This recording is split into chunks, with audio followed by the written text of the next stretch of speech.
You know, it's nice when you can come over and turn on the water and you have water and you can do whatever you need to do. But then there are times when you come over and you turn it on and nothing comes out.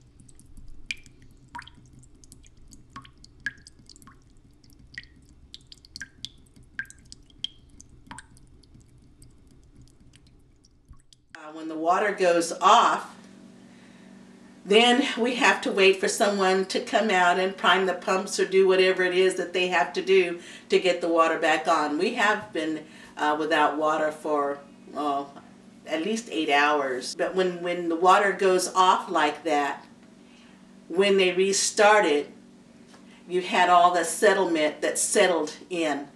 When the water comes back on, it all gets rushed into the pipes. So we send out letters and let everybody know not to drink the water, which they don't anyway, and not to cook with the water, and not to do, you know, there are things that you can't do with the water.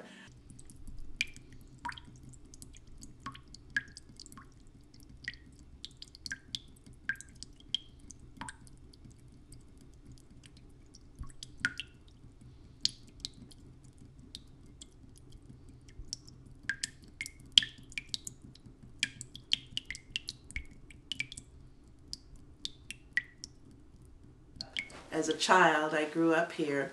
I went to school in the community, went to high school. I didn't know that there was an upcoming water problem. As a child, I drank the water, and it was good, you know. Everybody was healthy. Nobody was ever sick from the water. And then over the years, I heard that the wells had been cemented over. I moved back about 4 years ago after my dad's house burned down. When I got out here, and they were talking about the nitrates in the water and the arsenic in the water, and that people were drinking bottled water, you know, I was a bit surprised. Well, we've gone to the city of Ceres. We've asked around. We're trying to find another location where we can get water. They've tested in different sites trying to find cleaner water. But our community is surrounded by 5 dairies, and we have lots of farmland where they have to spray for pesticides, for bugs and that sort of thing. So the ground continues to be saturated with the different pesticides. I'm not angry about it because it's just something that has happened, and what we have to do now is try and fix it.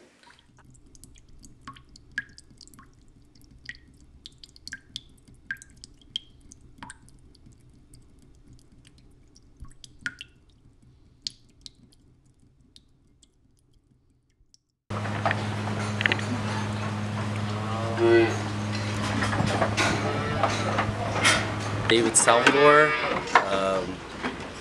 Parents are John and Maria Salvador. They started working for another dairy when they first came here, and then I guess like 10 years later he decided he wanted to start his own dairy, like a lot of other Portuguese people, you know, just trying to live the American dream. We got letters in the mail saying you're gonna have to start testing your water, and the person who does it has to be certified. There is cost, there is taxes, because there are government employees who need to get paid, so they have to start new taxes and so forth. I mean, everyone will agree they want clean water. That's just crazy to say you don't want clean water.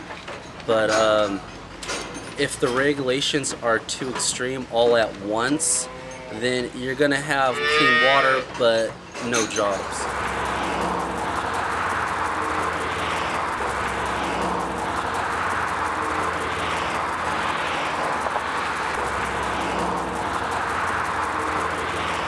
This is what mostly of the people were suffering with, just taking showers with contaminated water, mostly nitrates and trichloropropane.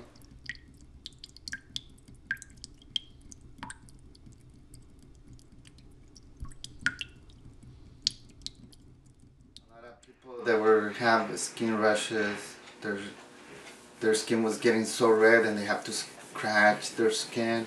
When they're taking showers, their hair was like falling down. A lot of hair was accumulating in the tub.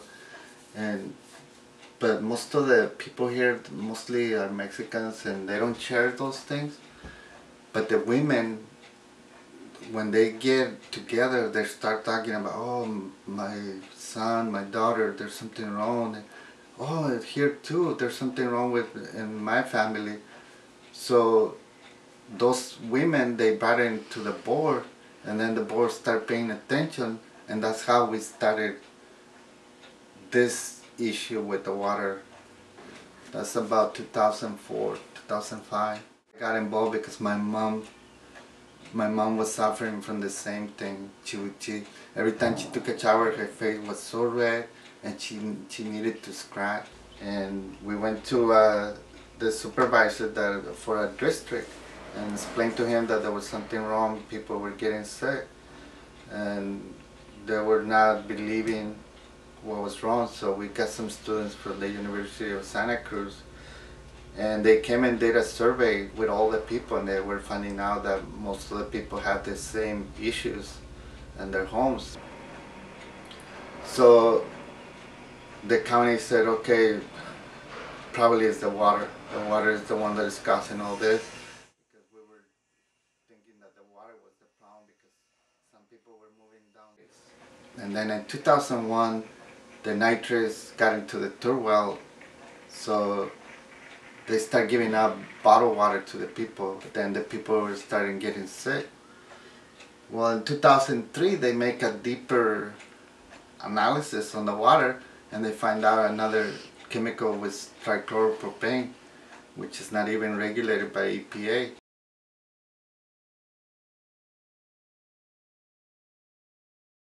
They made a well about 2 miles away from here because there's no clean water here. In November of 2010, the new water system is in place, and the 3 wells that are contaminated, they're gone. But there's some other people here that only receive like 9,500. They only live in Social Security, and those are the ones that are more vulnerable to not being able to have enough money left for food. Whoever is polluting the water, they're not responsible. They're making profits, or they might not even making profits. They may lose money, you know. But the thing is, nobody is paying for the pollution.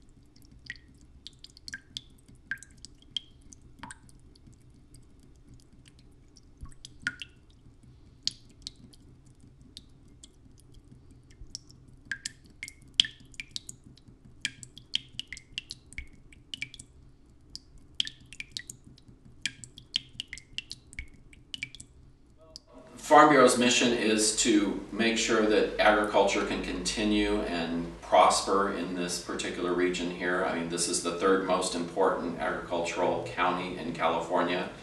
We form coalitions with other organizations and groups here and continue to bring other groups into the coalition. So we're part of the process here, and our mission is essentially to protect agriculture and make sure that we're doing our fair share for the environment. We need to recognize the fact that there are many contributors to this problem.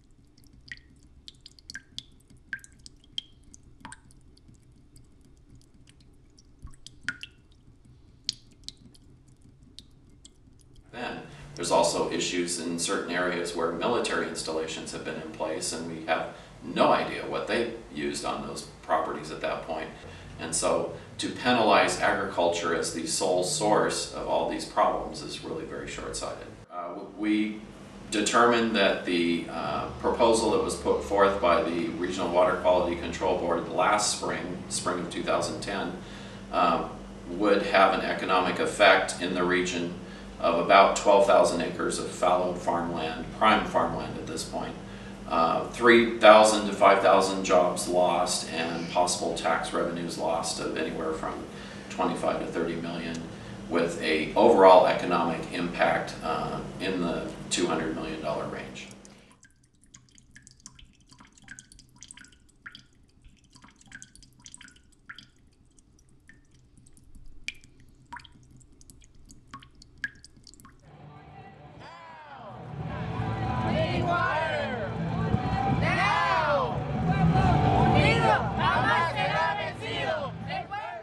We're here to approve, well, support some laws that are trying to get passed. And about 2 years ago, we actually had a law that we tried to get passed, but unfortunately, we didn't get it passed because the governor said the money wasn't actually in the budget. All right, we'll ask other witnesses in support to state their names and associations and their positions. So please come forward if you support this bill.